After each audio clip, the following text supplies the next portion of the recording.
Hello friends, welcome to self study Wala. मैं हूं गरिमा और आज हम देखने वाले हैं 6 मार्च का करंट अफेयर्स। यह जो करंट अफेयर्स है स्पेसिफिकली यूपी पीसीएस और वनडे एग्जाम्स के लिए डिजाइंड है और ये हिंदी इंग्लिश दोनों में अवेलेबल है। आपको इसकी पीडीएफ हमारे टेलीग्राम चैनल पे मिल जाएगी, तो जल्दी से आगे का लेक्चर सुनने से पहले आप हमारे टेलीग्राम चैनल को ज्वाइन कर लीजिए। उसका लिंक आपको डिस्क्रिप्शन बॉक्स में मिल जाएगा। तो पहले हमारी न्यूज है कि जो यूएई है वो वर्ल्ड का पहला सॉवरेन फाइनेंशियल क्लाउड बना रहा है। ठीक है, तो मोस्ट इंपॉर्टेंट है ये न्यूज, फैक्चुअल इंफॉर्मेशन है, पूछी जा सकती है, बहुत बहुत चांसेस हैं क्योंकि विश्व का पहला संप्रभु वित्तीय क्लाउड बन रहा है ना। क्या होता है इसे समझेंगे, लेकिन सबसे पहले कि कौन कौन बना रहा है। तो सेंट्रल बैंक ऑफ यूएई है ना, किसके साथ मिलकर बनाएगा, तो आपको ध्यान रखना है कोर 42 है ना, अबू धाबी की एक एआई एजेंट है G42, उसकी एक सब्सिडियरी है कोर 42। तो ये दोनों मिलकर बनाएंगे पहली संप्रभु वर्ल्ड सॉवरेन फाइनेंशियल क्लाउड।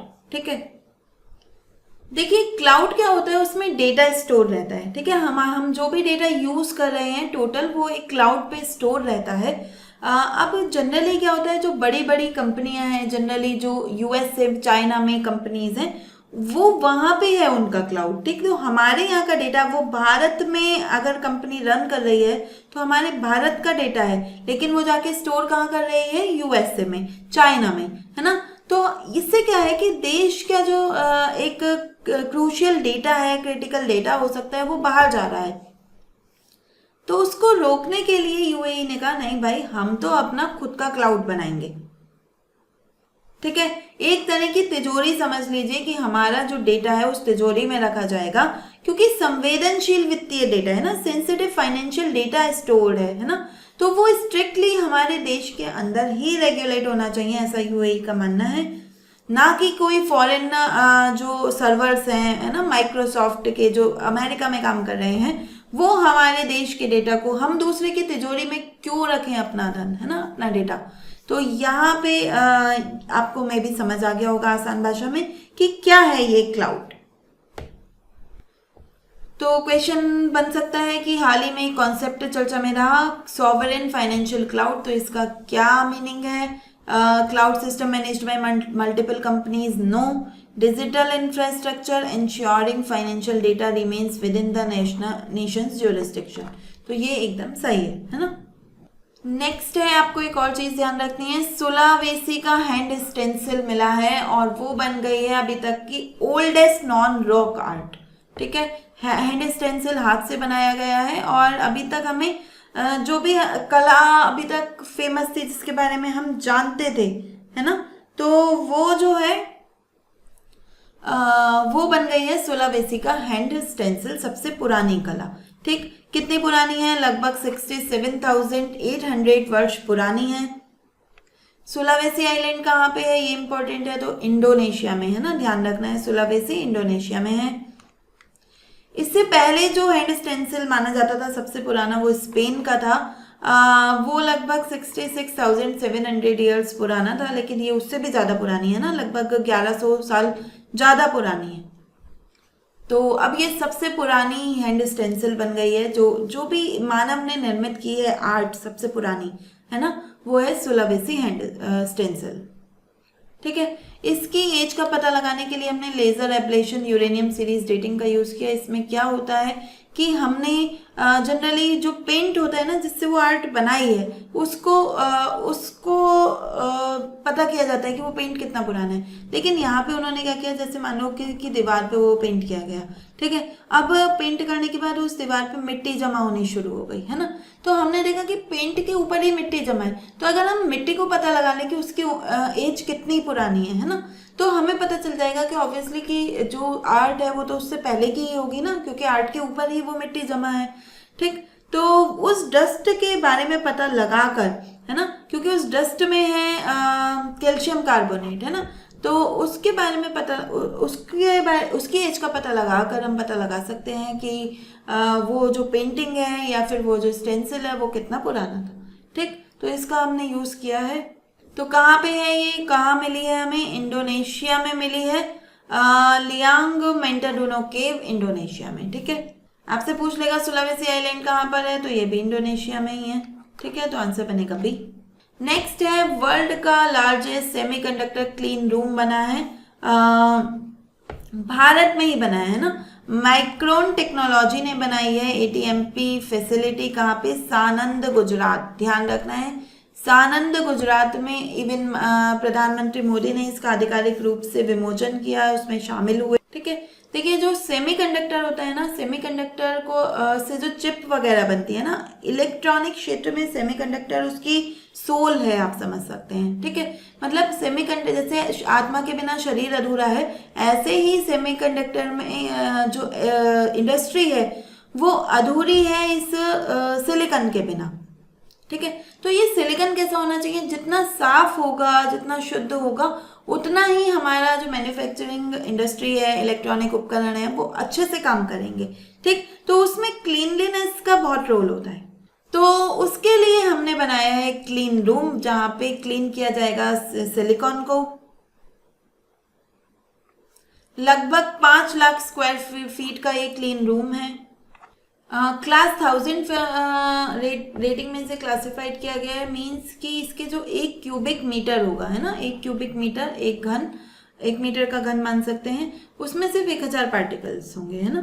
तो इसको मतलब ये इतना क्लीन होगा कि जितना क्लीन जो हॉस्पिटल का थिएटर होता है ना, ऑपरेशन थिएटर होता है, उससे भी ज़्यादा स्वच्छ होगा ये। तो हमारे काम का ये पूरा नहीं है क्या करेगा क्या होगा, हमारे काम का है कि बस भाई वर्ल्ड का सबसे बड़ा सेमीकंडक्टर क्लीन रूम बना है, कहाँ पे बना है, तो सानंद गुजरात में। एकमात्र यही क्वेश्चन आपसे पूछा जा सकता है। श्रीनगर का जो सेंट्रल जेल है वहां पे पहली महिला हेड चुनी गई है ना, सॉरी चुनी नहीं गई है, वहां पे उसको अपॉइंट किया गया है, नाम है सबा शॉल। ठीक, तो superintendent of central jail Srinagar में ऐसा पहली बार हुआ है कि कोई महिला आ रही है और उसको लीड करने के लिए। ठीक, तो ये बहुत ही ज़्यादा हाई सिक्योरिटी करेक्शनल फैसिलिटी है, जहाँ पे बहुत सेंसिटिव जो प्रिजनर्स हैं वो रहते हैं, है ना, एक सेंसिटिव प्रिजन माना जाता है। अब उसको हेड एक महिला करेगी, कश्मीरी महिला, ऐसा पहली बार हुआ है। नाम आपसे पूछा जा सकता है। ठीक है, सबा शॉल उनका नाम है, किसको हटाया उन्होंने, ये काम का नहीं है हमारे। इन्होंने जो जम्मू कश्मीर का पब्लिक सर्विस कमीशन है उसकी परीक्षा पास की थी 2012 में। ठीक है, और उसके बाद ये आई इस सर्विस में, और अब ये बनने जा रही हैं सुप्रिटेंडेंट ऑफ पुलिस उस जेल की। ठीक है, तो नाम आपको ध्यान रखना है। तो आपसे पूछ लेगा कौन है पहली महिला सुप्रिटेंडेंट श्रीनगर जेल की, तो आंसर ध्यान रखना है सबा शॉल। इसके बाद एक और फैक्ट है कि जो तमिलनाडु है वो ऑर्गन डोनेशन में देश का सबसे बड़ा राज्य है ना, सबसे ज़्यादा ऑर्गन डोनेट करता है, तो इसको ध्यान रखना है। अभी जो नया साल शुरू हुआ है उसमें करीब 57 डोनेशन हुए हैं ना, नए साल में भी 57, मतलब जनरली 2 महीने में हर रोज एक डोनेशन हो रहा है। ठीक है, कि जो अंग दान होता है, कि जो मृतक हैं उनके अंगों को दान किया जा रहा है। ठीक, तो एक अच्छा संकेत है ये। ऐसा क्यों हो रहा है, क्योंकि तमिलनाडु ने एक संस्था ही बना रखी है इसके लिए, है ना, transplant authority of Tamil Nadu, transplant बोलते हैं, 2014 में बनाई थी। और एक विद्यल ऐप भी है, जो एक डिजिटल प्लेटफॉर्म है ना, एप्लीकेशन है, जो इस तरह की चीज़ों को फैसिलिटेट करता है और कुछ अनियमितताएं ना हो उनको रोकता है। हमारे काम का क्या है कि जो तमिलनाडु है वो देश का सबसे बड़ा ऑर्गन डोनेशन वाला राज्य है। ठीक है, तो बस यहीं से ही क्वेश्चन आपका आ सकता है। अगला है अस्मिता लीग। ठीक है, अस्मिता लीग क्या है, महिलाओं के लिए लीग बनाई है भाई। किसने, ministry of youth affairs and sports ने खेलो इंडिया मिशन के तहत ये लीग लॉन्च की गई है। फुल फॉर्म है इसकी अचीविंग स्ट्राइड्स इन मोटिवेटिंग इटिनेरेंट टैलेंटेड एथलीट्स। ठीक है, तो ये इसकी फुल फॉर्म है, पूछी नहीं जाएगी, याद नहीं करनी है, बस अस्मिता किस लिए है। तो इसमें क्या, इसका ऑब्जेक्टिव ये है कि जो महिलाएं हैं ना, आपने देखा होगा कि महिलाओं के लिए स्पोर्ट्स को थोड़ा सा अनप्रोफेशनल माना गया है ना, उसको कोई ज़्यादा लोग प्रमोट नहीं करते स्पोर्ट्स में जाने के लिए अपने घर की बच्चियों को। लेकिन जैसे जैसे आप देख रहे हैं कि स्मृति मंधाना है ना, पहला वर्ल्ड कप लेकर आई हैं। ठीक। तो इनको देखते हुए सरकार का भी कहना है कि भाई हमें भी महिलाओं को खेल क्षेत्र में थोड़ा सा प्रमोट करना चाहिए और महिलाओं के लिए एक स्पोर्ट्स इकोसिस्टम डेवलप करना चाहिए, उन्हें मौका दिया जाना चाहिए। तो इसमें क्या होगा, एक लीग है, खेल आयोजित कराए जाएंगे, कोई भी उसमें पार्टिसिपेट करता है, रजिस्ट्रेशन कर सकता है ना। 2021 में शुरू हुई थी, पहली बार हुई थी, अब फिर से अस्मिता लीग ऑर्गेनाइज की जा रही है जो महिला दिवस है उसके अवसर पर, है ना। तो अस्मिता पोर्टल है, वहाँ पर जाके कोई भी महिला एथलीट रजिस्टर कर सकती है, ट्रायल दे सकती है ना। और सीधे ही, मतलब ऐसा नहीं है कि कोई कोच होगा, कोई मिडल मैन होगा, सीधे वहाँ पे जाके रजिस्टर करो, आओ, दिखाओ कि आप कितना अच्छे से खेलते हो और फिर आपको आगे मौका दिया जाएगा। तो एक अच्छी पहल है, आपसे पूछ लेगा कि ये पहल कौन सी मिनिस्ट्री की है, तो youth affairs and sports. Asmita league के बारे में कुछ ऐसा क्वेश्चन भी आ सकता है स्टेटमेंट टाइप की, 2021 में लॉन्च हुई थी, सही है। Increase participation of women in sport, ये भी ठीक है। इम्प्लीमेंटेड अंडर खेलो इंडिया मिशन, तो ये भी ठीक है। तो आंसर बनेगा 1 2 3 डी।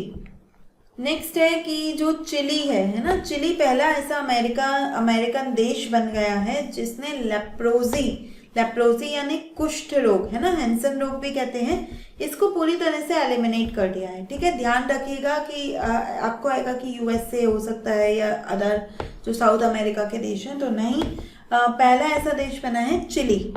इसमें पिछले 5 साल में कोई केस नहीं आया है। तो जो WHO का टारगेट है कि 2021 से 30 तक 70% केसेस को कम करना है ना, तो ये उसको उसमें शामिल करता है चिली को। लेप्रोजी होता क्या है, कुष्ठ रोग किसकी वजह से होता है उसके बारे में थोड़ा सा जान लेते हैं। तो एजेंट है माइकोबैक्टीरियम लेप्री, है ना, इस बैक्टीरिया है, इसके कारण होता है, बैक्टीरियल डिसीज है, इन्फेक्शियस है, एक से दूसरे में भी हो सकती है, लेकिन हाईली इन्फेक्शियस नहीं है, कि ऐसा नहीं है कि आप किसी के एकदम संपर्क में हो जाएगा, लंबे समय तक उसके साथ रहने से, ठीक है, तो संक्रमण हो सकता है, अदरवाइज नहीं।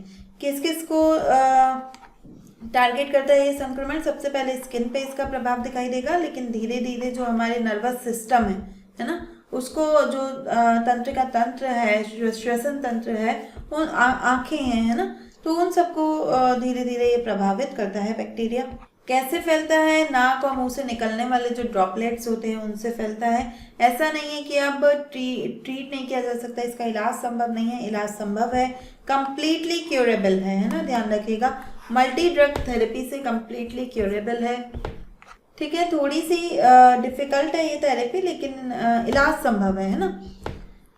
तो पूछा जाएगा सिंपल फैक्चुअल क्वेश्चन बनेगा कि कौन सा ऐसा देश है जिसने इसे एलिमिनेट कर दिया है, तो आंसर है चिली। दूसरा क्वेश्चन बन सकता है कि कौन किस बैक्टीरिया की वजह से फैलता है, तो माइकोबैक्टीरियम लेप्री। ठीक है, लास्ट टॉपिक है आज का हमारा कि एक बुक चर्चा में है, महात्मा ग्रेट कम्युनिकेटर। आपको पता है यहाँ से ये यूपीपीसीएस का बहुत ही फेवरेट टॉपिक है ना, कि वो बुक्स पूछता है कि इस बुक के राइटर कौन है। ठीक, तो पूछी जा सकती है, इम्पोर्टेंट है। जो हमारे यूनियन मिनिस्टर हैं मनसुख मंडाविया, उन्होंने इसको रिलीज किया है। ठीक है, तो ऑथर है इसके धीरज ककाड़िया। ठीक है, तो आपको ध्यान रखना है, जो मीटी है उसका एक पब्लिकेशन डिवीजन है, उसने इसे पब्लिश किया है, हिंदी, इंग्लिश और गुजराती में अवेलेबल है ये। ठीक है, तो ये किताब में है क्या, है ना, तो ये किताब बताती है कि जो महात्मा गांधी थे उन्होंने कैसे कम्युनिकेशन को यूज करके जनता के दिल में राज किया है ना। लोग उन्हें बापू कहते थे, महात्मा कहते थे, तो क्यों कहते थे, क्योंकि उन्होंने अपने संचार के माध्यम से, मतलब अपने भाषणों से, अपने पत्रों से, ठीक है, और इवन जैसे चरखा, खादी, जो उन्हें लगता था कि जनता के दिल को हिट करेंगे, है ना, तो उनको यूज करके पूरे राष्ट्र को उन्होंने एकजुट कैसे किया, तो इस बुक में इसके बारे में बताया गया है। क्वेश्चन सीधा बनेगा कि हाल ही में ये बुक चर्चा में रही, कौन है इसके ऑथर, तो ऑथर है धीरज ककाड़िया, नाम ध्यान रखना है। तो इसी के साथ हमारा आज का लेक्चर समाप्त होता है, ये लास्ट न्यूज़ थी, कल फिर मिलते हैं। बताइए मुझे आपको ये लेक्चर कैसा लगा। Thank you.